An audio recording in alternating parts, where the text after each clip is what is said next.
Mais vous savez, Feydeau, peut-être, c'est peut-être la seule chose que je pourrais monter, mais en étant malhonnête. Parce que ce qui n'est pas le cas de Murat, hein, qui a fait une mise en scène personnelle, mais si vous prenez une pièce de Feydeau et vous prenez toutes les annotations que Feydeau a fait lui-même, vous pouvez faire la mise en scène. Parce que tout ce qu'il dit est d'une exactitude parfaite. Par exemple, quand vous changez de costume dans Poche, c'est décrit par Feydeau d'une manière extraordinaire. Il dit telle habilleuse doit être là, telle habilleuse doit tendre ça. C'est incroyable. Et quand il dit le type peut rentrer à gauche, et vraiment il y a une raison qu'il rentre à droite, il dit là il doit faire au public telle chose. Il faisait la mise en scène lui-même finalement. Et je crois qu'après on peut rajouter un petit quelque chose et puis on peut le faire.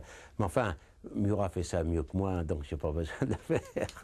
Et faire rire, c'est quelque chose d'extraordinaire, non, dans une carrière, non Ben bien sûr, vous savez, ça je crois, et surtout au théâtre, parce que vous avez la récompense immédiate du public. Entendre une salle qui croule de rire, je crois que pour un acteur, c'est formidable. Hein, ça, et Feydeau, c'est une joie d'entendre les gens, on peut dire, se taper sur les cuisses. Quoi. Ça, c'est pour nous acteurs ou les actrices, pareil, c'est un plaisir fantastique. Parce que, bon, le cinéma, c'est merveilleux, c'est extraordinaire, mais les gens vont vous parler d'une chose que vous avez fait il y a 6 mois, et où on va dire, vous m'avez bien fait rire, et on est content de les avoir fait rire. Mais de les entendre rire tout de suite, ça, c'est quand même la plus belle chose. Et c'est violent, la force d'une salle qui rit quand vous êtes sur le plateau. Il y a une ah oui, c'est violent, vous ressentez. C'est très violent, d'autant plus violent que le public n'est jamais le même. Parce que des fois, vous savez, on nous dit on joue tous les soirs, est-ce que vous allez vous embêter? Non, on s'embête jamais, parce que d'abord, on n'est jamais dans la même humeur. Le public n'est jamais le même. Ça doit être une salle bourrée. Bon, il y a des effets qui se font toujours au même endroit, mais il y a des effets qui ne se font pas, il y a d'autres qui se font qu'on n'attend pas. Il y a toujours des surprises dans une salle. Il y a des salles, des soirs, elle est acquise d'entrée, c'est-à-dire à peine les acteurs arrivent et ils rient déjà parce qu'ils sont venus avec bonne humeur. Il y en a, ils viennent de mauvaise humeur et on ne peut pas leur en vouloir. C'est pour ça, je dis toujours aux acteurs, il ne faut pas dire « Ah, ils sont mauvais ce soir ». Non, c'est à nous d'être bons pour qu'ils sortent heureux. Parce que des fois, vous avez des gens, ils ont envie d'éclater de rire.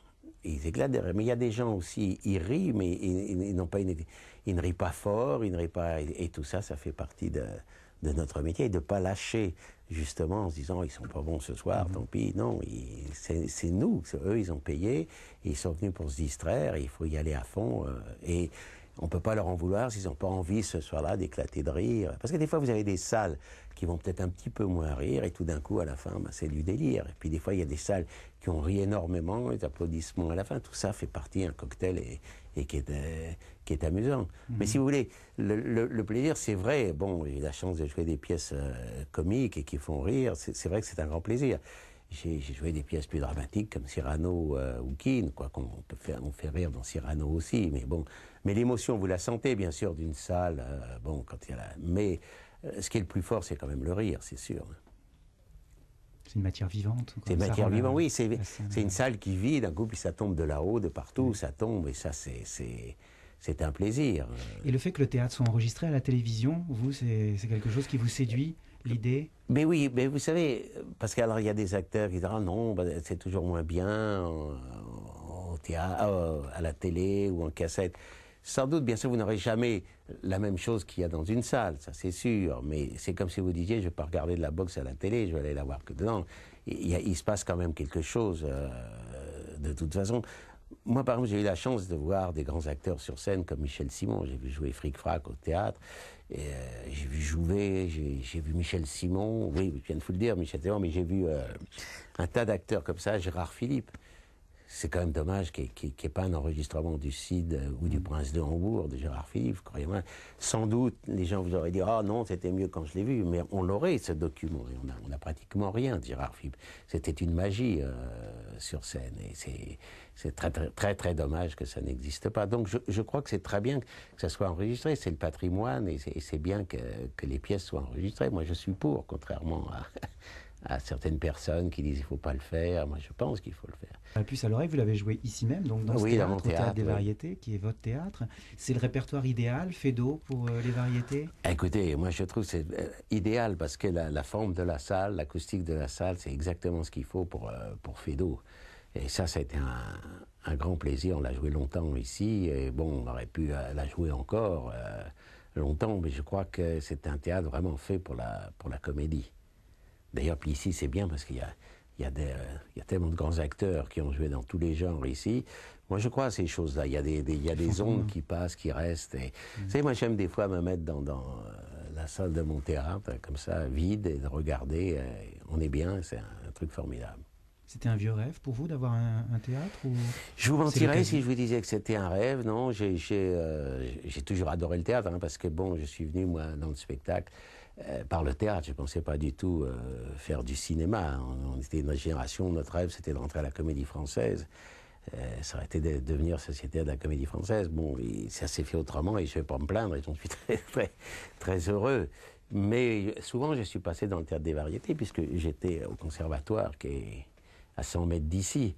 Alors je suis passé là, j'ai vu Sacha Guitry jouer ici, dans ce théâtre. Bon, mais jamais j'aurais pensé qu'un jour, je pourrais avoir un théâtre. Quand j'ai eu l'opportunité et que je suis tombé amoureux de ce théâtre, je l'ai pris et voilà. Mais je ne peux pas dire que je me disais jeune, je veux avoir un théâtre. Ça me semblait aussi une chose très dure d'avoir un théâtre, une chose pratiquement impossible.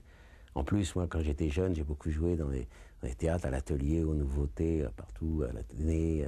Les directeurs étaient assez âgés, sévères. Alors, on voyait toujours un côté dur dans le métier de directeur de théâtre. Ce qui est difficile dans le théâtre, c'est qu'il faut le tenir tout le temps. C'est pas comme une production où on peut monter un film et puis après on peut attendre un petit peu. Vous, il faut un spectacle tout le temps. Non, voilà, là vous dites la chose très juste. Ce qui est le plus dur au théâtre, c'est qu'il faut anticiper tout le temps. Parce que bon, vous allez monter une pièce, rien ne vous dit, malgré que ça va être un succès, parce que les gens disent « ça, il n'y a pas de problème ». Non, si, il y a toujours... peut arriver une pièce auquel vous croyez énormément, bon, elle ne marche pas, si vous n'avez rien derrière, vous ne pouvez pas fermer le théâtre. Une production, comme vous dites, elle peut attendre et vivre sur ses acquis. Le théâtre, il faut qu'il soit toujours ouvert et trouver toujours quelque chose. Et on a une époque, en plus, il faut bien dire que c'est difficile de trouver des auteurs, spécialement des auteurs comiques. Je ne devrais pas dire ça, parce qu'à chaque fois que je dis ça, je reçois du fin fond de la France des lettres d'insultes en me disant « Mais moi, j'ai écrit une pièce où on n'a pas répondu. » On écrit beaucoup alors pour le théâtre? Il y a beaucoup de gens qui écrivent pour le théâtre? Oui, mais peut-être pas... Pas des bonnes choses? Oui, non, malheureusement. Oui. Mais c'est pas... Vous avez encore... Mais vous savez ce qu'on appelle le boulevard au bon sens du mot, c'est-à-dire Feydeau, Guitry, des gens comme ça, quand il y a eu Marcel Achard, Roussin, tout ça, qui étaient des gens de grande valeur. Et on a tellement tapé sur le boulevard, je crois que beaucoup de jeunes auteurs ne s'y ont pas mis. Mais si vous prenez Cyrano de Bergerac, c'était du boulevard. Sur les boulevards, quoi. Ben oui, sur les boulevards. Et vous avez quoi dedans? Vous avez des sentiments, vous riez, et on rit, on pleure. C'est ça le bon boulevard. Hein. C'est pas uniquement de se prendre la tête. Il y a des gens qui pensent et qui... on a plus tendance à écrire dans ce genre-là maintenant. Et il y a un peu, souvent j'ai regretté aussi, je regrette moi personnellement, mais chacun fait ce qu'il veut, les acteurs ont des fois honte du comique, et ça c'est dommage. Parce que le comique, vous savez, regardez bien, vous voyez rarement au Molière, au César, un acteur comique récompensé. De Funès n'a jamais été récompensé. De Funès est un acteur prodigieux, si vous le regardez, mais c'est un comique. Alors évidemment, s'il avait joué Hamlet, les gens auraient été pris. Et je crois, je n'ai jamais joué Hamlet, mais je pense que c'est plus difficile, de faire rire que de jouer Hamlet, à mon avis. À mon humble avis.